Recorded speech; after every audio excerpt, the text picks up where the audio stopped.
Elon Musk accused the media of racism against white and Asian people after U.S. newspapers dropped a comic strip author, Scott Adams, who made comments about white Americans staying away from Black Americans who think it's not okay to be white, who he called a hate group. The Los Angeles Times, Washington Post, and USA Today were of the newspapers that canceled the Dilbert cartoon. Let's watch the comments that he made. So if nearly half of all blacks are not okay with white people, according to this poll, not according to me, according to this poll, that's a hate group. That's a hate group. And I don't want to have anything to do with them. And I would say, based on the current way things are going, the best advice I would give to white people is to get the hell away from black people. Just get the away. Wherever you have to go, just get away. Because there's no fixing this. This can't be fixed. So Adam said on his YouTube channel, just to summarize what that was, if nearly half of all blacks are not okay with white people, that's a hate group and I don't want to have anything to do with them. We reached out to Adams for comment, and we would love to have him on the show if he's willing to do that. So we'll keep you updated with respect to that. Joining us now to weigh in is Newsweek contributor Denise Long. Welcome, Denise. Good morning. Yeah, thanks for joining us. So, look, I have been very critical of what often gets described as cancel culture, what constitutes cancel culture. It has an amorphous definition. No two people can quite agree. This idea I think a lot of us are comfortable with, that people are going to face disproportionate sanction for saying something wrong or something bad or something that wouldn't have been controversial a little bit ago but is suddenly controversial. All that said, I mean, these remarks seem extremely indefensible to me. I don't understand how he could have expressed. They're just very bad. He says it and then he went too far and takes it back. He says it over and over again. So he's responding to this poll that supposedly found some number of black people disagreeing with the idea that it's okay to be white. And then based on that, he made those comments he said. So I want to bring you in here to react. What are your views on this situation? Well, there was a lot to dissect in the video, his original and lengthy YouTube video, including the fact that he identified as black and has decided to identify as white. So I want to thank him for giving us the white male Rachel Dolezal.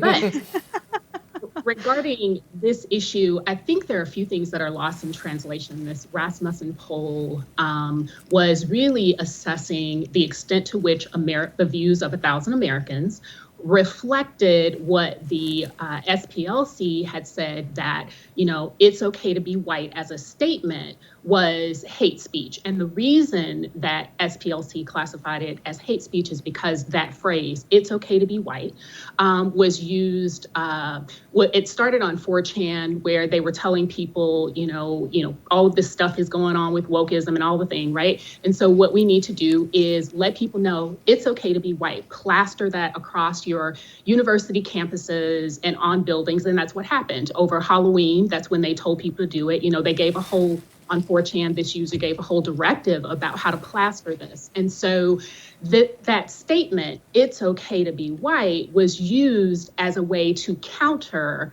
the narrative about diversity, equity, inclusion, and anti-racism. So it was sort of the all lives matter response to Black Lives Matter. I think that's lost in translation, as far as I can tell, about how the question was framed that Rasmussen asked the respondents. And I will also say, if I may, that depending on how a person understands what white is, will color, pardon the pun, how they interpret what you're asking me. So if I know that it's okay to be white is either classified as hate speech, or I read the articles about what happened on university campuses when people woke up the day after Halloween and saw all this, that will address it. If I think you're asking me, is it okay for people of European descent to exist?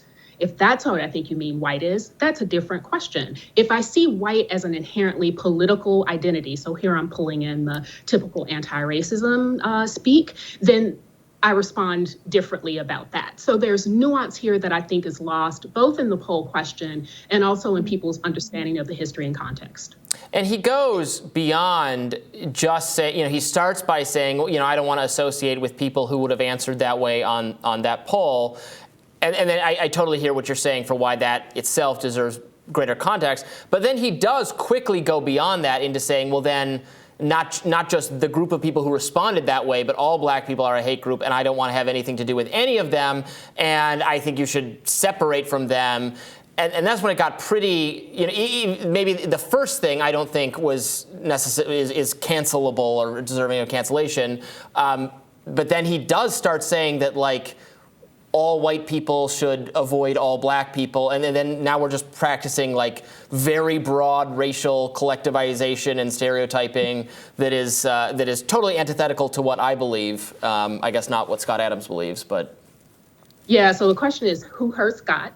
And I guess when he read this poll, it really hit him in an emotionally charged way, because much of what he said, like the cadence that he was speaking, right? Mm-hmm. Just the way he was speaking communicated to me, and the words he chose. I've always helped black people. I even identified as black. It felt like he came from a really wounded place in his dialogue. And so I agree with you, Robbie, that the point at which he said, I chose a predominantly white neighborhood and I did this and I did that in response to my perceptions of, black people and their hood, that's where it became really problematic. So I think in some ways with DEIA, and I've written about this for Newsweek, we kind of lose the plot about why we're engaged in this. We're engaged in this deliberate conversation about race and racism and how we should show up about it, because we didn't do that after the Civil War, right? We just freed people and said, go forth and be free. We didn't deliberately have a conversation after the Civil Rights Movement and integration as a nation about how do we fully integrate people, Negroes, American Negroes, into the fabric of America. So now at this point, we're trying to have this conversation about diversity, equity, inclusion, and anti-racism in an intentional way. And still at the same time, we've lost the plot about what it takes to do that well, and the fact that people will mess up because no one has told us how to do it well. And at the same time, part of getting there is to have difficult conversations. And it's not just touchy topics because the topic is hot. It's touchy because you have to really handle it in a skilled way. And I think Scott kind of went off the rails in his way of engaging in this conversation, though he clearly wants to be involved in how we handle race and racism in America. Wow, Denise, you are so much more forgiving and understanding and compassionate than I am, because I like Robbie. I was reading all the articles about this, and, they didn't have the video embedded. They didn't have, much of the quote. And I kept thinking, there's so much cancel culture out there. There's so much extremism from the far left about identity politics. I'm sure that, it's not as bad as they're making it out to be. And I went and I watched it, and I just thought that clip, I just thought, my God, how do you let yourself say something like that? I think when he saw this poll and felt, I agree with you that he seems very wounded by this, this idea that so many Black Americans would say, the phrase, it's okay to be white is not okay with them. But at the same time, there's zero evidence that is, resulted in any kind of racial violence, that any white people are actually in some larger sense in danger from Black people, that's just right. Not happening. We know that over 95% of crime is intra-racial. So the idea of manufacturing from this poll a threat and then putting that out there to your millions and millions of followers, it just seems heinous to me. And one of these few examples of, I think they were right to cancel him. That was just pure racism and revealed a point of view that is on the lookout for Black wrongdoing. That's what I saw in this. Someone on the lookout for Black wrongdoing to justify a point of view that perhaps preceded it. That's kind of what I'm seeing here. What do you think? Well stated, and I wouldn't say I was forgiving because I drug Scott over Twitter as well. And as a matter of fact, I'm hosting a Twitter space where we're talking about the poll and this whole idea of where do we go from here, with the idea that critical conversations and these touchy topics are just part of the process. What I will say, though, is what you hit on is the idea that there is no free speech. There's no cost-free speech. All speech has costs. And when someone like Scott, like it or not, he's a white man, He is a popular white man with a following. I think he has like 700,000 followers or something like that on Twitter.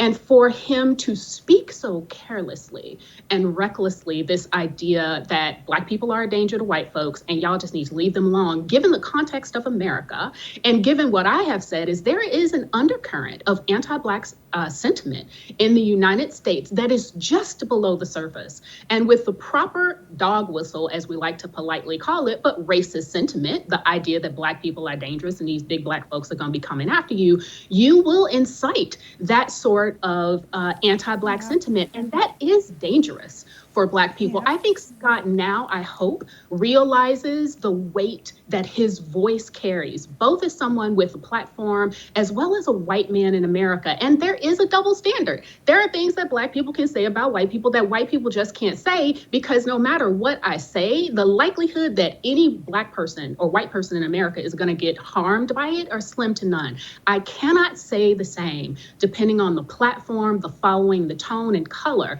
of speech that popular white folk might issue. And this is an example. Well, let's play Adam's response to his own cancellation. He said this on YouTube.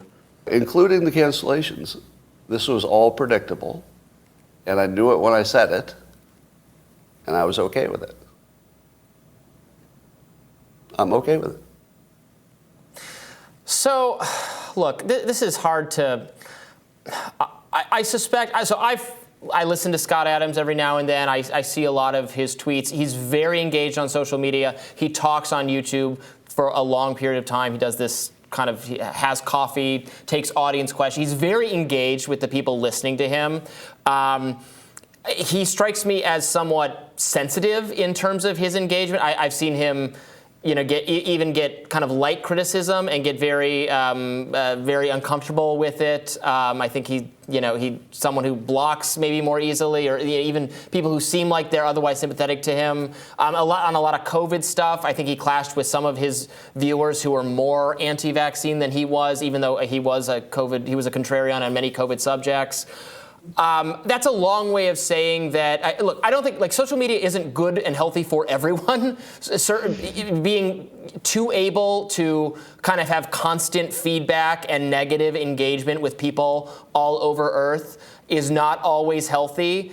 And do you know what I'm getting at? And I wonder if that's kind of, he worked himself. I mean, you talked about how it sounds emotional. He sounds like he's like reacting to something. I wonder if it's just, I'm not trying to acquit him of racism or say, oh, well, he was just having a bad day or something like that. But do you know what I'm getting at? That it's almost the circumstances that he's in that was forcing something ugly to the surface. And that should really be a cautionary tale for kind of a lot of people who are too online.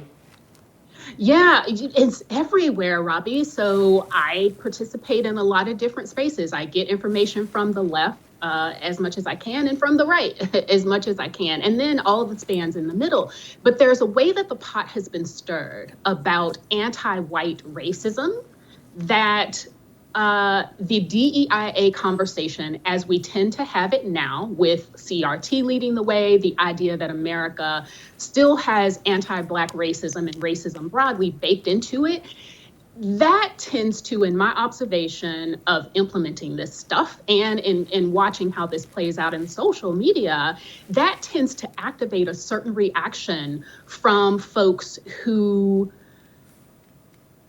various people, those who don't want to see race and want to operate at a colorblind level, as well as those who are against wokeness and wokeism and the idea that we need to have DEIA in the first place, and particularly take offense to the way that it's currently done. So yeah, there's a pot stirring that happens here that I think has people on edge, and particularly I think white people and white men in particular, because let's face it, a lot of the rhetoric about diversity, equity, inclusion, and anti-racism now is that everybody is a minority except for straight white men, because they are the oppressors. And so there's some ways where we in the DEIA implementation community really need to look at our processes, while at the same time recognizing we're not going to, like you say, we're not not going to acquit Scott. And at the same time, what are the proper levels of consequences that should happen when people go out there and make a whole mess of themselves? Because while everybody has a race, not everybody is able to facilitate a well-run, well-facilitated conversation about racism. And when we mess it up,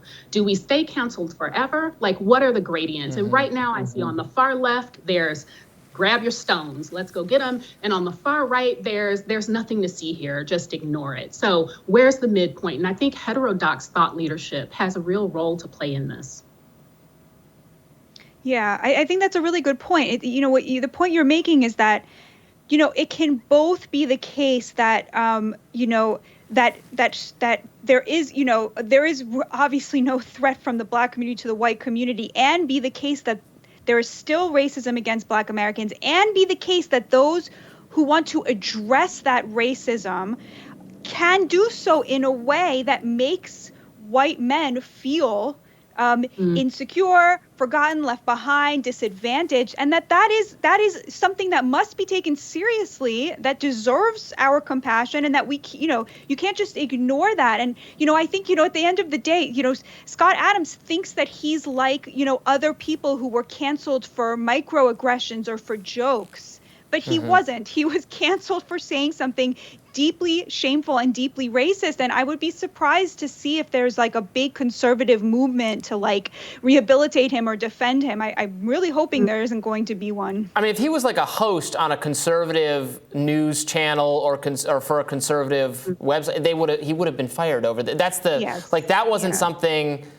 That's something that any workplace would have taken action against. So I can't, I guess, blame the newspapers for canceling the cartoon, even though I think it's regrettable, obviously, that the whole situation has come about. And I appreciate Dilbert, the comic. I think it's funny, independent of what I might think of, Scott Adams and his views. So that's a whole nother conversation. Can you appreciate art while really abhorring aspects of the artist? But unfortunately, we don't have time to talk about it. Maybe we'll have you back, Denise, and we'll get into that. Thank you so much, Denise, for joining us.